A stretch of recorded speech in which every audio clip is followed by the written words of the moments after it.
Hi friends, എന്തൊക്കെയുണ്ട് വിശേഷങ്ങൾ? എല്ലാവർക്കും സുഖം തന്നെയല്ലേ? ഇന്ന് ഞാൻ വന്നിരിക്കുന്നത് അടിപൊളി ടേസ്റ്റുള്ള ഒരു കറിയുടെ റെസിപ്പിയുമായിട്ടാണ്. 15 ചെറിയ ഉള്ളി ഉണ്ടെങ്കിൽ ചപ്പാത്തിക്കും ചോറിനും മാത്രമല്ല എന്തിൻ്റെ കൂടെയും കഴിക്കാൻ പറ്റുന്ന നല്ലൊരു കറി ഉണ്ടാക്കാം. ഒരു മസാലക്കറി. 2-3 കാര്യങ്ങൾ മാത്രം ശ്രദ്ധിച്ചാൽ മതി. വളരെ ടേസ്റ്റി ആയിട്ട് തന്നെ ഈ കറി നമുക്ക് ഉണ്ടാക്കിയെടുക്കാം. കഴിച്ചു കഴിഞ്ഞാലുണ്ടല്ലോ 2 ദിവസത്തേക്ക് കയ്യിൽ നിന്ന് ഇതിൻ്റെ മണം മാറില്ല, നാവിൽ നിന്ന് രുചിയും മാറില്ല. അത്രയ്ക്ക് ടേസ്റ്റാണ്. അപ്പോൾ തീർച്ചയായിട്ടും നിങ്ങൾ ഈ കറി ഒന്ന് ഉണ്ടാക്കി നോക്കണം. അപ്പോൾ ഈ കറി ഉണ്ടാക്കുന്നത് എങ്ങനെയാണെന്ന് നോക്കാം. അപ്പോൾ തങ്കമ്മസ് ഫാമിലി കിച്ചൻ്റെ പുതിയൊരു വീഡിയോയിലേക്ക് എല്ലാവർക്കും സ്വാഗതം. അപ്പോൾ ഈ കറി ഉണ്ടാക്കാനായിട്ട് ഞാനൊരു ബൗൾ എടുത്തിട്ട് അതിലേക്കൊരു 3-4 പച്ചമുളക് ഒന്ന് കീറി ഇട്ടിട്ടുണ്ട്. പിന്നെ ഒരു 15 ചെറിയ ഉള്ളി തൊലിയൊക്കെ കളഞ്ഞ് കഴുകി വൃത്തിയാക്കി എടുത്തതാണ്. വലിയ ഉള്ളി ഒന്ന് മുറിച്ച് ചെറുതാക്കിയിട്ടുണ്ട്. അതെല്ലാം കൂടെ ആ ബൗളിലേക്ക് ചേർക്കാം. ഇനി അതിലേക്ക് 1/2 ടീസ്പൂൺ മുളക് പൊടി, പിന്നെ ഒരു 1/4 ടീസ്പൂൺ മഞ്ഞൾപ്പൊടി, 1/2 ടീസ്പൂൺ ഉപ്പ്, 1/4 ടീസ്പൂണ് നമ്മുടെ സാധാരണ ഗരം മസാല ഉണ്ടല്ലോ. ഇതിപ്പോൾ ഞാൻ വീട്ടിൽ പൊടിച്ച ഗരം മസാലയാണ്. അത് നിങ്ങളുടെ കയ്യിലില്ലെങ്കിൽ ചിക്കൻ മസാല, മീറ്റ് മസാല, ഏതെങ്കിലും ഒരു ഗരം മസാല അത് ചേർക്കാം. ഇതെല്ലാം കൂടെ ചേർത്തിട്ട് ഇനി അതിലേക്ക് 1.5 കപ്പ് തൈരാണ് ചേർക്കുന്നത്. നല്ല കട്ട തൈര് തന്നെയാണ് ഞാൻ ചേർക്കുന്നത്. വേണമെങ്കിൽ ഒന്ന് മിക്സിയിൽ അടിച്ചിട്ട് ചേർത്താലും മതി. നല്ല കട്ട തൈര്, പുളിയില്ലാത്ത തൈരാണ് വേണ്ടത്. അതാണ് ഇതിനകത്ത് ഏറ്റവും മെയിനായിട്ട് ശ്രദ്ധിക്കാനുള്ള കാര്യം. ഒട്ടും പുളിയുള്ള തൈര് പാടില്ല. നമ്മൾ പാൽ ഉറച്ച് വെച്ചിട്ട് ചെറിയൊരു പുളി തുടങ്ങുമല്ലോ, ആ സമയത്ത് തന്നെ വേണം ഈ കറി ഉണ്ടാക്കിയെടുക്കാൻ. എടുക്കുന്ന തൈരിന് പുളി കൂടുതലായി പോയാൽ നമ്മുടെ കറിയുടെ ടേസ്റ്റ് തന്നെ മാറിപ്പോകും. ഇനി അതിലേക്ക് കുറച്ച് കറിവേപ്പിലയും കൂടെ ഇട്ടതിന് ശേഷം ഒരു 10 മിനിറ്റ് അടച്ചു വെക്കുക. ഈ സമയത്ത് നമുക്ക് കുറച്ച് സാധനങ്ങൾ അരിഞ്ഞെടുക്കാം ഈ 10 മിനിറ്റ് കൊണ്ട്.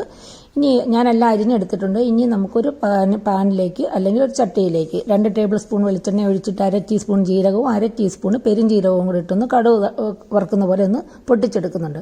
അതിലേക്ക് മീഡിയം സൈസിൽ ഒരു സവാള ചെറുതായിട്ട് അരിഞ്ഞത്, അല്പം ഉപ്പും കൂടെ ചേർത്തിട്ടൊന്ന് വഴറ്റിയെടുക്കാം. അതിനുശേഷം നിങ്ങളുടെ കയ്യിൽ ഇഞ്ചി വെളുത്തുള്ളി പേസ്റ്റ് ആണെങ്കിൽ ഒരു 1.5 ടീസ്പൂൺ ഇഞ്ചി വെളുത്തുള്ളി പേസ്റ്റ്, ഇല്ലെങ്കിൽ രണ്ടും പ്രത്യേകമായിട്ട് അരിഞ്ഞത്. വെളുത്തുള്ളി അല്പം കൂടുതൽ എടുക്കുക. അതുകൂടി ചേർത്തിട്ട് എല്ലാം കൂടെ ഒന്ന് നന്നായിട്ട് വഴട്ടുക. എല്ലാം ഒന്ന് ചുവന്ന് വരുന്നത് വരെ ഒന്ന് വഴറ്റിയെടുക്കണം. ഇപ്പോൾ എല്ലാം ഒന്ന് ചുവന്ന് വന്നിട്ടുണ്ട്. ഇനി ഞാൻ സ്റ്റൗ ഓഫ് ചെയ്തിട്ടാണ് ബാക്കി എല്ലാം ചെയ്യുന്നത്. ഇനി അതിലേക്ക് 1/2 ടീസ്പൂൺ മുളക് പൊടി, 1/4 ടീസ്പൂൺ മഞ്ഞൾപ്പൊടി, 1/2 ടീസ്പൂണ് ഗരം മസാല, ഇത്രയും ചേർത്തതിന് ശേഷം പച്ചമണം മാറുമ്പോൾ അതിലേക്ക് നമ്മൾ മിക്സ് ചെയ്ത് വെച്ചിരിക്കുന്ന തൈര് കൂടി ചേർക്കുക. ഈ തൈര് ചേർക്കുമ്പോൾ സ്റ്റൗ ഉറപ്പായിട്ട് ഓഫ് ചെയ്യണം, ഇല്ലെങ്കിൽ ഈ തൈര് പിരിഞ്ഞു പോകും. അതുകൊണ്ടാണ് ഞാൻ ആദ്യം തന്നെ ഈ സ്റ്റൗ ഓഫ് ചെയ്തത്. അതിനുശേഷം ഇതെല്ലാം നല്ലപോലെ ഒന്ന് ഇളക്കി യോജിപ്പിച്ചതിന് ശേഷം മാത്രം സ്റ്റൗ ഓണാക്കുക. എന്നിട്ട് ചെറുതീയിൽ അതൊന്ന് തിളച്ച് വരുമ്പോഴേക്കും കുറച്ച് സമയം അടച്ചു വെച്ച് ആ ഉള്ളിയൊക്കെ ഒന്ന് വേകുന്നത് വരെ അടച്ചു വെച്ച് വേവിക്കുക. ഉള്ളി വെന്ത് എണ്ണയൊക്കെ തെളിഞ്ഞ് വന്നിട്ടുണ്ട്. ഇതിന് ഒരു 5 മിനിറ്റ് എടുക്കും, അതിൽ കൂടുതലൊന്നും എടുക്കില്ല. ഉള്ളി വെന്ത് അലിഞ്ഞു പോകരുത്, ഒന്ന് ട്രാൻസ്പെറൻ്റ് ആയിട്ട് വരും, അത്രയേ ഉള്ളൂ. കണ്ടോ, കറി ഒന്ന് കുറുകിയും വന്നിട്ടുണ്ട്. നമ്മുടെ കറി റെഡി ആയിട്ടുണ്ട്. ഇനി ഇതിലേക്ക് കുറച്ച് മല്ലിയില കൂടി ചേർക്കാം. അപ്പോൾ ഈ കറിക്ക് ഇപ്പോൾ ഇത്രയും വെള്ളം ഉണ്ടെങ്കിൽ ഇതിന്ന് കഴിയുമ്പോൾ ഒന്നും കൂടെ ഒന്ന് കുറുകി കിട്ടും. അപ്പോൾ അതനുസരിച്ച് വേണം, നിങ്ങൾക്ക് എത്ര ഗ്രേവി വേണോ അതിനനുസരിച്ച് വേണം ഇത് സ്റ്റൗ ഓഫ് ചെയ്യാൻ. മല്ലിയില ചേർത്തിട്ടൊരു കുറച്ച് സമയം കൂടി ഞാൻ അടച്ചു വെച്ചതിന് ശേഷം മറ്റൊരു പാത്രത്തിലേക്ക് മാറ്റുകയാണ്.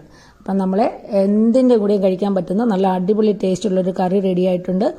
ഈ തൈരിൻ്റെ പുളി ഒട്ടും പാടില്ല എന്നുള്ളൊരു കാര്യം പ്രത്യേകമായിട്ട് ശ്രദ്ധിക്കണം. അതുപോലെ തന്നെ ചൂട് ചട്ടിയിലോട്ട് തൈര് ഒഴിച്ചു കൊടുക്കരുത്, തൈര് പിരിഞ്ഞു പോകും. അങ്ങനെ 2-3 കാര്യങ്ങൾ മാത്രം ശ്രദ്ധിച്ചാൽ മതി. നല്ല ടേസ്റ്റ് ആയിട്ടുള്ളൊരു കറി ഉണ്ടാക്കിയെടുക്കാം. തീർച്ചയായിട്ടും നിങ്ങൾ എല്ലാവരും ഇതൊന്ന് ഉണ്ടാക്കി നോക്കണം. ഈ റെസിപ്പി ഇഷ്ടപ്പെട്ടാൽ ഫ്രണ്ട്സിനൊക്കെ ഒന്ന് ഷെയർ ചെയ്ത് കൊടുക്കണം. ലൈക്കും കമൻറ്റും ഒക്കെ ചെയ്തൊന്ന് സപ്പോർട്ട് കൂടി ചെയ്യണം. മറ്റൊരു റെസിപ്പിയുമായി വരുന്നവരെ stay healthy and happy. Thank you.